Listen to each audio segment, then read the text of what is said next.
ఆమేన్. హల్లెలూయా, హల్లెలూయా. దేవా మా ప్రార్థన వినవా, ఆవేదన ఆలకించవా. దేవా మా ప్రార్థన వినవా, ఆవేదన ఆలకించవా. నీ ప్రజల కన్నీరు చూసి దాటి వెళ్ళకు ప్రభువా. మా దేశసేనకు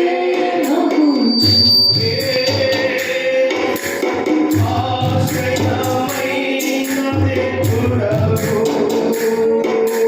నీ ప్రజల కన్నీరు చూసి దాటి వెళ్ళకు ప్రభువా. మా దేశక్షేమము కోరే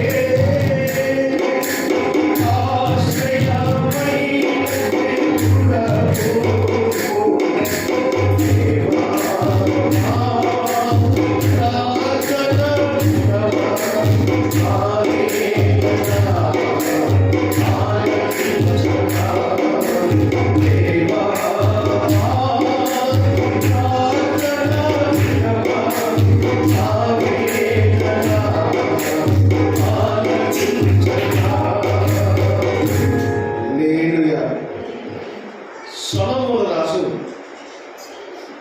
దేవుడు కోరుకున్నట్లుగా మందిరమును కట్టించి బలులు అర్పించి దేవుని సన్నిధిలో ప్రార్థన చేసి 7 దినములు పండుగ ఆచరించి 8వ రోజున ప్రజలందరూ కూడా తిరిగి ఇంటికి పంపించిన తర్వాత దేవుని సన్నిధిలో ప్రార్థన చేసి ఆ రాత్రి వేళ సమయంలో నిద్రపోయిన తర్వాత దేవుడు సొలొమోనును దర్శించిన విషయము మనకి ఇప్పుడు బయలుపరచబడుతూ ఉంటుంది. 12వ వచనంలో నుంచి దేవుడు మాట్లాడుతూ ఉంటున్నాడు.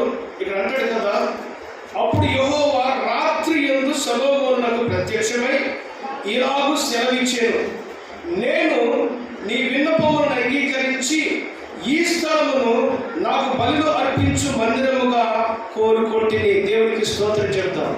హల్లెలూయా. ఈ మందిరపు కోరిక, ఈ మందిరమును కట్టాలని సొలొమోనుకు లేదు కానీ ఆశ తనను కలిగినటువంటి తన తండ్రి అయిన దేవుడు ఏర్పాటు చేసుకున్న ఇశ్రాయేలీయులు రాజు అయినటువంటి దావీదుకు కలిగిన కోరిక.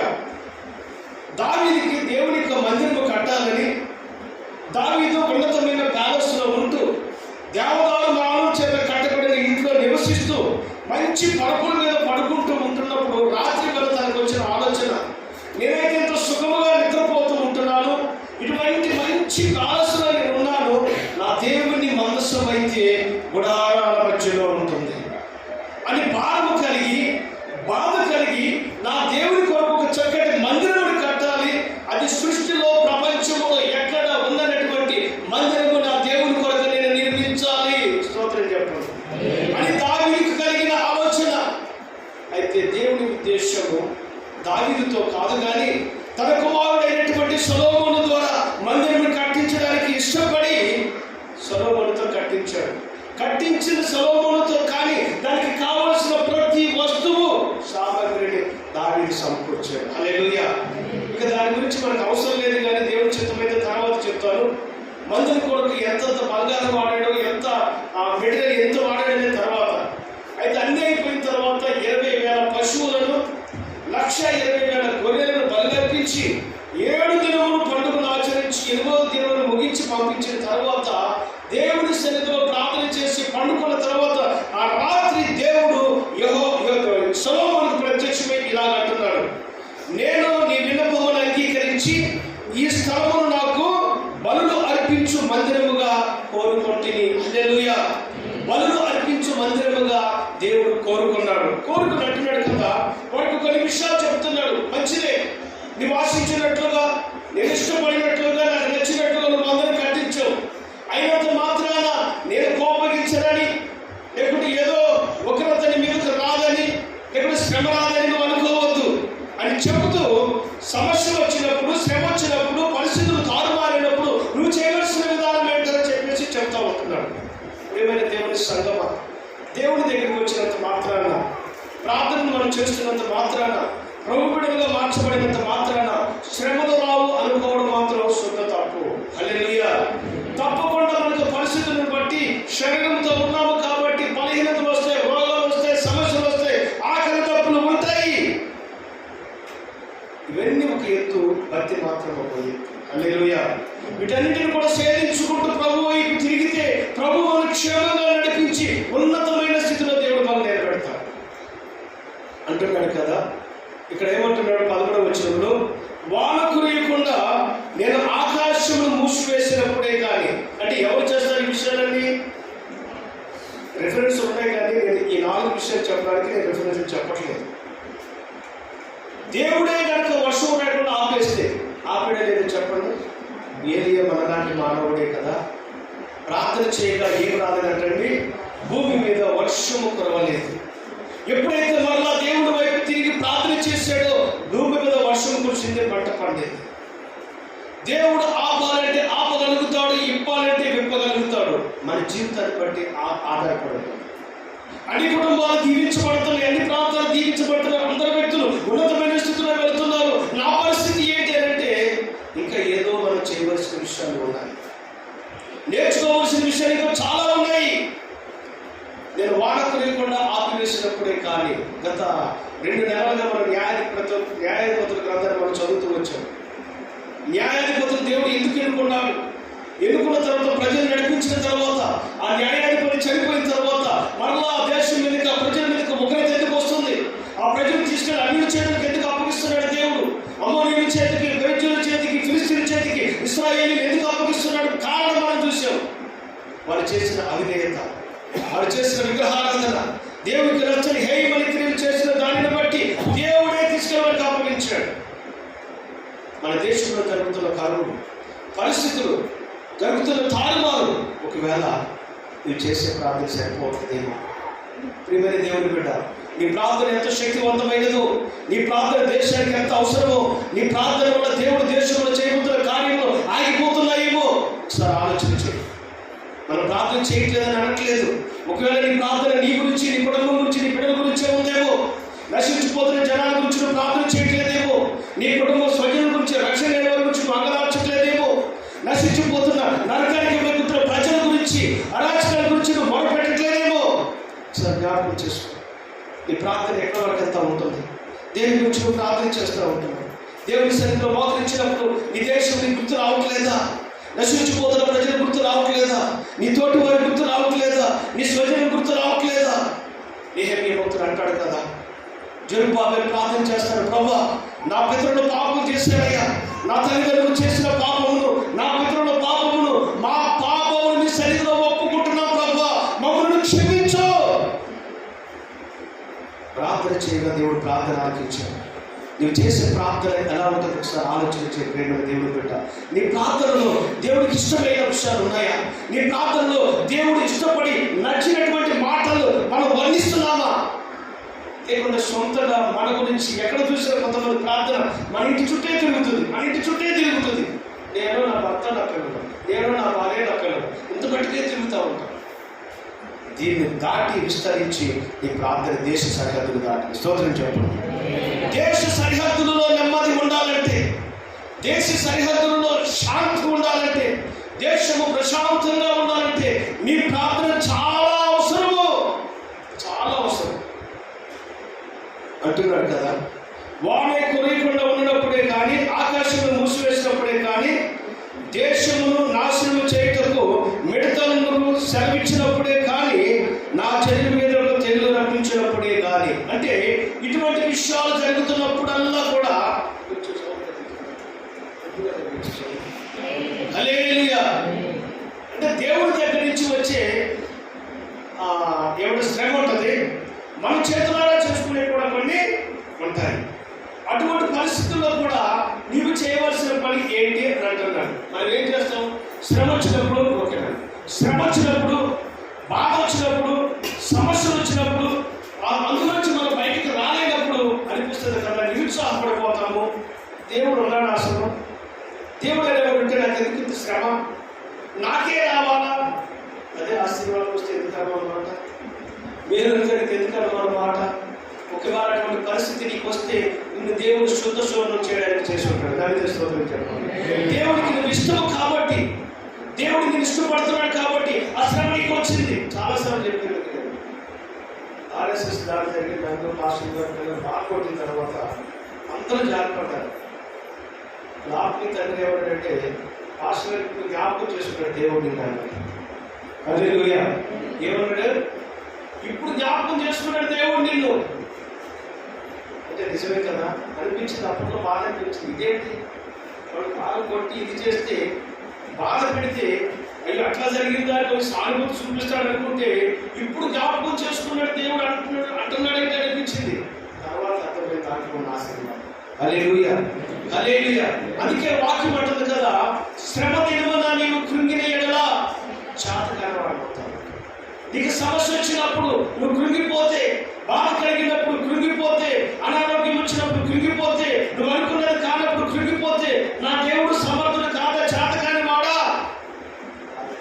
అప్పుడు నీవు దేవుడి వైపు తిరిగి ప్రార్థన చేస్తే, దేవుడి పాదాల దగ్గరికి వెళితే, ఏ విషయంలో అయితే, ఏ సమస్యలైతే నువ్వు నలిగిపోతున్నావో, ఏదైతే నువ్వు చేయలేకపోతున్నావో, ఏదైతే నిన్ను దాటి వెళ్ళిపోయిందో తిరిగి మళ్ళా దేవుడి దగ్గరికి తీసుకొస్తాను. స్తోత్రం చెప్పండి. హల్లెలూయా. దేవుడి ఆశీర్వాదం చాలాసార్లు చెప్పారు. ఎన్ని సాదృశ్యంగా రాజేంద్ర కాలంలో పల్లె వారికి దేవుడు కింద కూర్చొని ఇస్తున్నాను. ఎప్పటి నుంచో అనుకుంటున్నాను, ఈ మందిరం రికన్స్ట్రక్షన్ మొదలు పెట్టినప్పటి నుంచి కూడా అనుకుంటున్నాను. అన్నతో చెప్తాను, ప్రకాశ్ అన్న అక్కడ పల్లె వారికి టేబుల్ లేదన్నా, టేబుల్ చేయాలన్నా చెప్తున్నాను. సరే పాస్టర్ గారు చేద్దాం అన్నట్టు పని అయిపోయింది, ముగించేసి వెళ్ళిపోయాడు. అన్న 2 రోజులకు ఒకసారి వస్తా ఉంటాడు. అన్న మరి ఎప్పుడు చేద్దామన్నా, ఏంటి పాస్టర్ గారు బల్లవడానికి టేబుల్ లేదన్నా, చేద్దాం బైబుల్ తీసుకుందాం అంటే అప్పుడు ఆయన గుర్తొచ్చింది. 3 సంవత్సరాల క్రితమే చేసి పెట్టాడు టేబుల్. 3 సంవత్సరాల క్రితమే చేసి ఇది ఎవరికి ఇవ్వాలా అనుకుంటున్నాడంట ఆయన.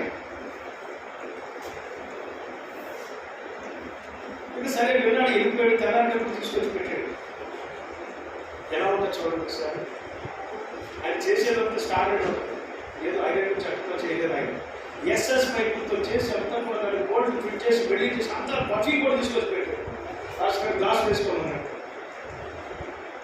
అంటే చాలా మందికి ఇవ్వాలనుకున్నాడు, చాలా చోట్ల ఇవ్వాలనుకున్నాడు. అన్ని కూడా ఇది కూడా అదే పరిస్థితి.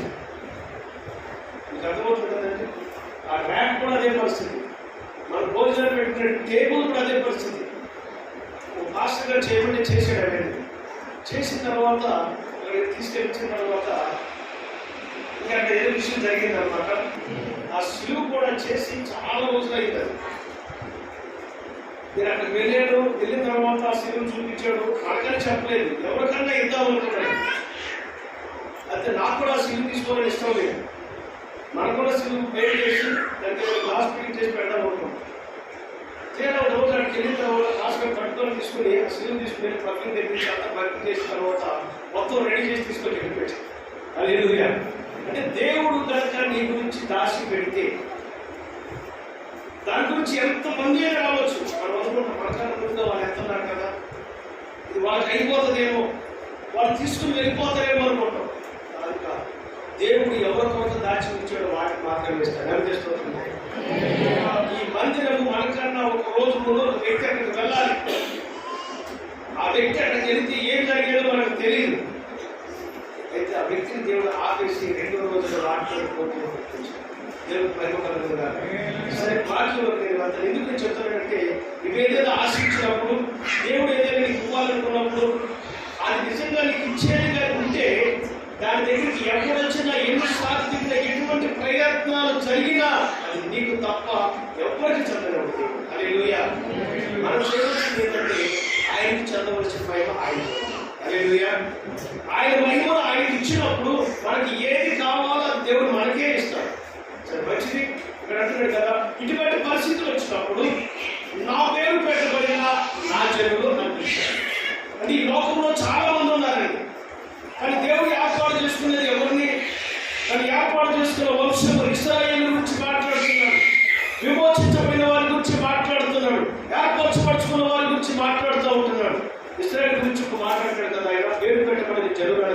తను ఏర్పాటు చేసుకున్న ప్రజలు, తను కోరుకున్న ప్రజలు, వారి గురించి అంటాడు, పిలువబడిన వారు అనేక మంది కానీ ఏర్పరచబడిన వారు కొందరే. ఆ కొందరు నువ్వు ఉన్నావు కాబట్టి దేవుని మందిరంలో ఇప్పుడు ఉన్నావు.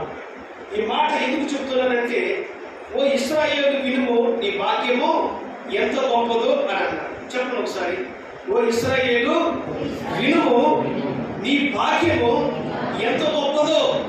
ఆ గుంపులో నువ్వు ఉన్నావు. స్తోత్రం చెప్పు. హల్లెలూయా. ఆ గుంపులో ఉన్నావు కాబట్టి నీతో మాట్లాడుతున్నాడు ఈ మధ్యాహ్న సమయంలో. నా పేరు పెట్టబడిన నా ప్రజలారా, మీరు చేయవలసిన పని ఏంటంటే, నా సన్నిధికి వచ్చినప్పుడు మొట్టమొదటిగా నువ్వు చేయవలసిన పని నిన్ను నువ్వు తగ్గించుకోవాలి. హల్లెలూయా. ఏం చేయాలంటే నిన్ను నువ్వు తగ్గించుకోవాలి.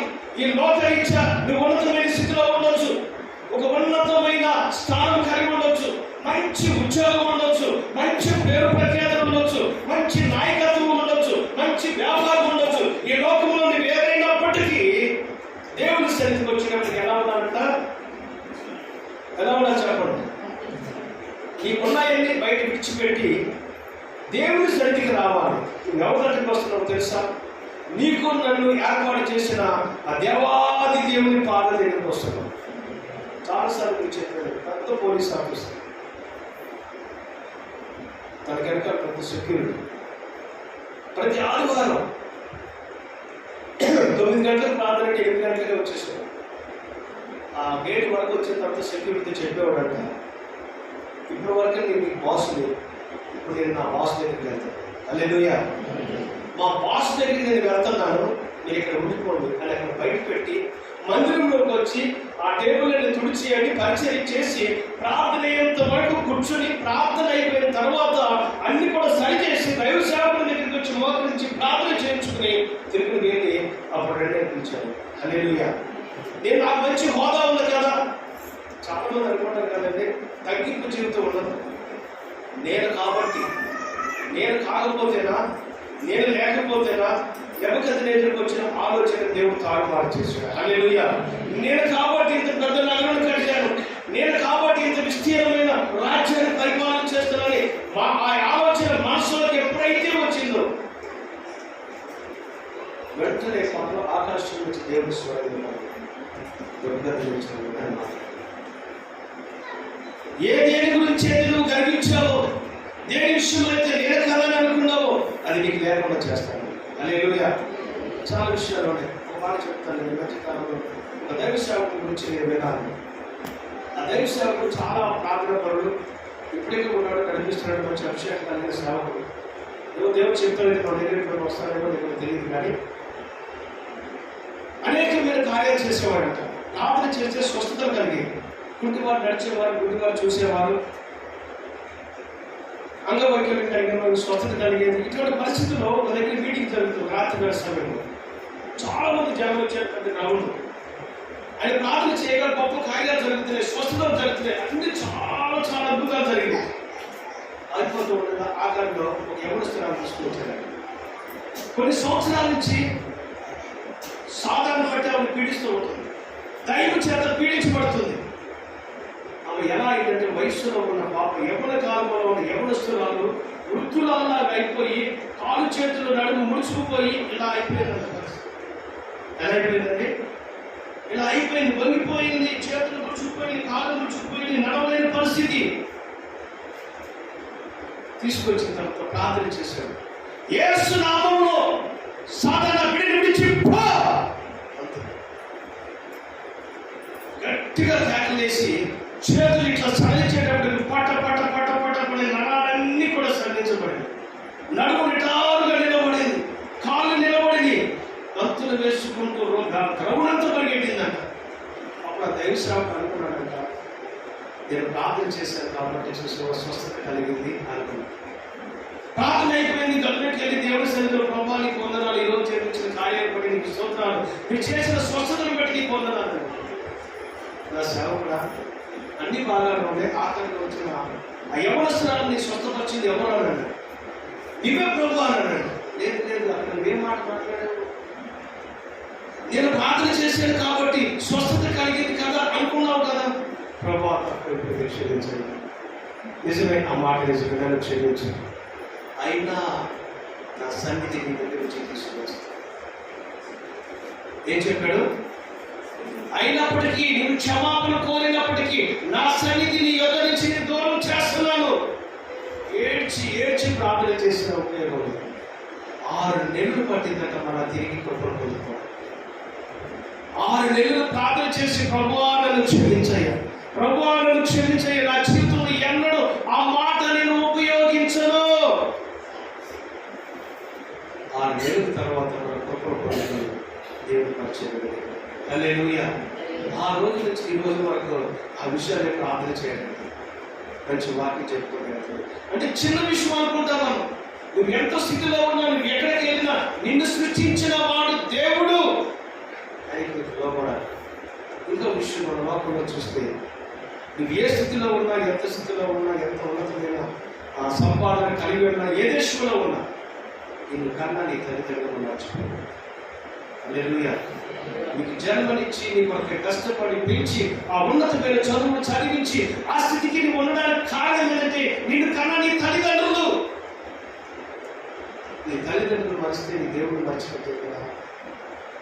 నీకు అర్థమవుతున్న ప్రేమ దేవుడు కదా. కొంతమంది తల్లిదండ్రులు పక్కన పెట్టేసి దేవుడు ప్రార్థన చేస్తారు. దేవుడు అంగీకరిస్తాడా?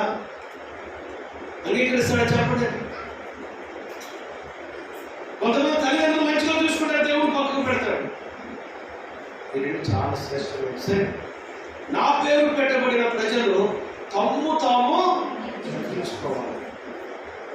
నువ్వు దేవుని సన్నిధికి వచ్చినప్పుడే కానీ, నీ వ్యక్తిగత జీవితంలో కానీ, నీ ఉద్యోగ స్థలంలో కానీ, నువ్వు చదువుకుంటున్న చోటే కానీ, నీ వ్యాపార స్థలంలో కానీ, నువ్వు ఎక్కడున్నప్పుడు కూడా, నీకు ఎటువంటి స్థితి ఉన్నప్పుడు కూడా దేవుని దృష్టిలో నువ్వు తగ్గించుకొని ఉండాలి అని అంటున్నాడు. నీవు కనుక నిన్ను హెచ్చించుకుంటే దేవుడు నేను పాతాళంలోకి తొక్కి వేస్తాడు. నీకు నువ్వు తగ్గించుకుంటే దేవుడు నువ్వు ఊహించని రీతిలో దేవుడు నిన్ను హెచ్చిస్తాడు. హల్లెలూయా. దావీదు భక్తుడు అన్నాడు, ప్రభా ఇంతగా నేను హెచ్చించుకొని నేను ఎంతటి వాడినయ్యా, నా కుటుంబం ఏ పాటిది అని ఆయన పాదాలు పట్టుకుని ఏడుస్తూ ఉన్నప్పుడు దేవుడు చూపించే కృప చేత ఆయన లేవనెత్తి ఇశ్రాయేలు ప్రజలకు రాజుగా చేశాడు. స్తోత్రం చెప్పండి. తిరిగి నేను రాజ్యానికి ఇచ్చాడు. నేటి వరకు భూమి ఉన్నంత వరకు దావీదు గురించి చెప్పవలసింది. హల్లెలూయా. ఏ స్థితిలో ఉన్నప్పుడు కూడా చాలా మంది అంటారు కదా, నేనేంటి ఈ మందిరానికి వెళ్ళడం. మన జీవిత చరిత్రలు కూడా చాలా ఉంటాయి, కానీ సమయం లేదు కాబట్టి నేను త్వరగా ముగిస్తాను. మందిరానికి వెళ్ళే విషయంలో కూడా స్టాటస్ చూసుకుంటారు, కంపేర్ చేసుకుంటారు. నా ఇది ఏంటి, నేను ఆ మందిరానికి వెళ్ళడం ఏంటి, మందిరానికి వచ్చిన తర్వాత నేను వీళ్ళ పక్కన కూర్చోవడం ఏంటి. దేవుడిగా దేవుని సన్నిధిలో ఉన్నామనే విషయాన్ని గమనించు. ఇది దేవుని సన్నిధి అనే విషయాన్ని నువ్వు గమనించు. నిన్ను దేవుడు దీవించాలంటే, దేవుడు నిన్ను హెచ్చించాలంటే, ఆయన ఏ మనసు అయితే కలిగి ఉన్నాడో, ఏ ప్రేమ అయితే కలిగి ఉన్నాడో, ఆ మనస్సు ప్రేమ నువ్వు కలిగి ఉంటే దేవుడు తప్పకుండా నిన్ను ఆశీర్వదిస్తాడు. రెండోది అంటాడు, ప్రార్థన చేసి ఏమన్నాడండి? తమ తాము తగ్గించుకుని ప్రార్థన చాలా ముఖ్యమైనది, చాలా శ్రేష్టమైనది. ప్రార్థన ఏం చేస్తాడంటే పరిస్థితులను మారుస్తుంది. ప్రార్థన అనగా ప్రభువుతో మాట్లాడటమే. ప్రార్థన చేయడం వల్ల అద్భుతాలు జరుగుతాయట. ప్రార్థన చేయడం వల్ల భూమి తలకిందులు అవుతుంది. చాలా విషయాలు ఉన్నాయి. భయంకరమైన పాపము చేసి దేవుని దృష్టికి ఘోరమైన పట్టణముగా నిలబడిన ఆ నినివే పట్టణ పరిస్థితి నాశనం అయిపోయే పరిస్థితి. దేవుడి మాటకు లోబడి అసువార్తను విని ప్రార్థన చేయడం మొదలు పెట్టగా గోడిపట్ట కట్టుకుని తమ తగ్గించుకుని దేవుని సన్నిధిలో ప్రార్థన చేసినప్పుడు దేవుడు కనికరించి ఆ దేశాన్ని కాపాడాడు. 1,20,000 మంది జనమున్న ఆ పట్టణంలో. హల్లెలూయా. మొదటి గొప్ప ప్రసంగికుడు అద్భుతము చేత ఆత్మ చేత అభిషేకింపబడి మొట్టమొదటి ప్రసంగంలో 3,000 మందిని రక్షించిన పేతురు జైల్లో ఉన్నాడు. ఎక్కడున్నాడండి? జైల్లో ఉన్నాడు. ఆయన ప్రార్థన చేస్తే అద్భుతాలు జరిగింది. ఒక్క ప్రసంగానికి 3,000 మంది. మొట్టమొదటి ప్రసంగం. మనమైతే మొట్టమొదటి ప్రసంగానికి ఏర్పడితే మాటలు ఏం చెప్తామో తెలియదు.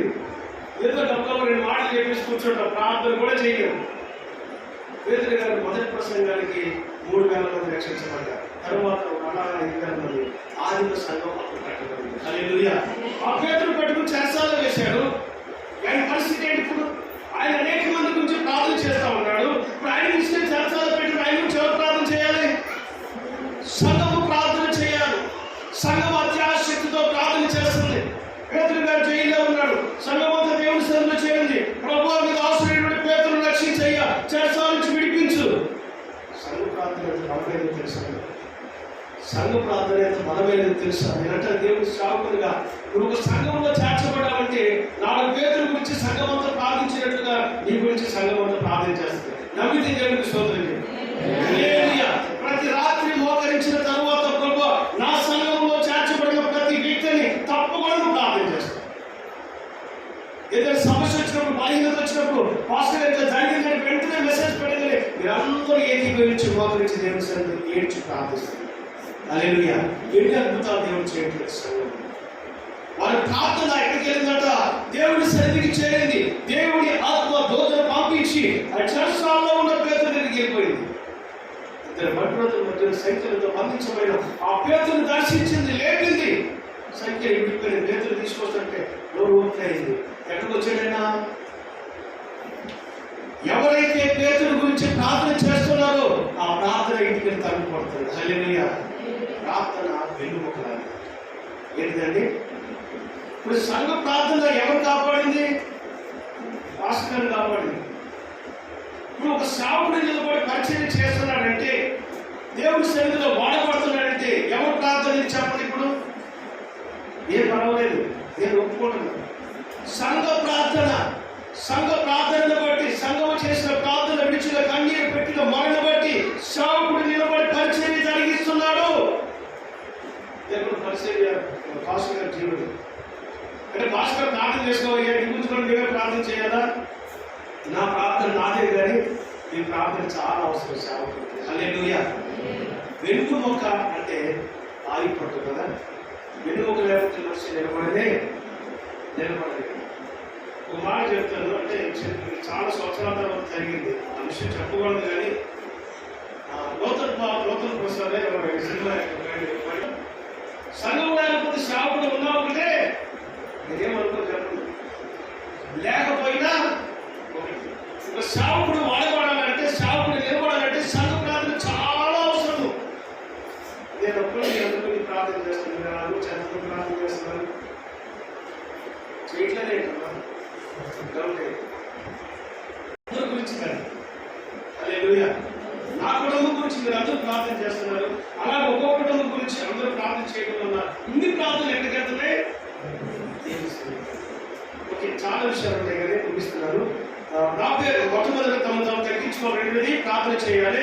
3వ చరణ వెతకాలి. ఎక్కడ వెతుకుతామని చెప్పండి. ఎక్కడ వెతుకుతాం చెప్పండి. ఎప్పుడు వెతకాలి? దేవుడు దొరుకు సమయమున ఆయన మనము వెతకాలి. యేసుక్రీస్తు చనిపోయి తిరిగి లేచిన రోజు మరియా మగ్దలేని మరియా, వేరొక మరియా మీద సమాధి దగ్గర వెతుకుతున్నారు. అక్కడ దేవుడు వచ్చి మాట్లాడుతూ ఉంటుంది కదా, సజీవుడైన దేవుడిని మీరు ఎక్కడ వెతుకుతున్నారు? మృతుల్లో ఎందుకు వెతుకుతున్నారని చెప్పేశారు. అంటే దేవుడిని ఎక్కడ వెతకాలి? మనము సజీవుడైన దేవుని సజీవుడు మధ్యలో వెతకాలి. ఎప్పుడు వెతకాలి? మనం సజీవులుగా ఉన్నప్పుడే వెతకాలి. అవును కదా చెప్పండి. చనిపోయిన తర్వాత వెతికితే ధనవంతుడు ఎప్పుడు ఎదిగాడు? చనిపోయిన తర్వాత నరకంలోకి వెళ్ళిపోయింది. నరకవేదన పడుతున్నప్పుడు పైన చూసిన తర్వాత అబ్రహాము ప్రభువును ఆనుకునే ఒక లాజరును చూసి అంటున్నాడు, ప్రభా తండ్రి అని చూస్తున్నాడు. లాజరు ఎప్పుడు యేసు ప్రభువుని వెతికాడు? దొరికే సమయంలో వెతికాడు. ఎప్పుడు వెతకాలో అప్పుడు వెతికాడు. తన జీవితాన్ని దేవుడికి అప్పగించుకున్నాడు. అవును కదండి. అంటే సజీవుడిగా ఉన్నప్పుడే దేవుడు దొరుకు సమయంలో మనం వెతకాలి. ఒక మాట ఏంటంటే, దేవుడు దొరకని సమయం రాబోతుంది అని వాక్యం చెప్తుంది. హల్లెలూయా. అవునా కదండి? అవునా కదా? ఈ సువార్త మూయబడిన వాక్యమే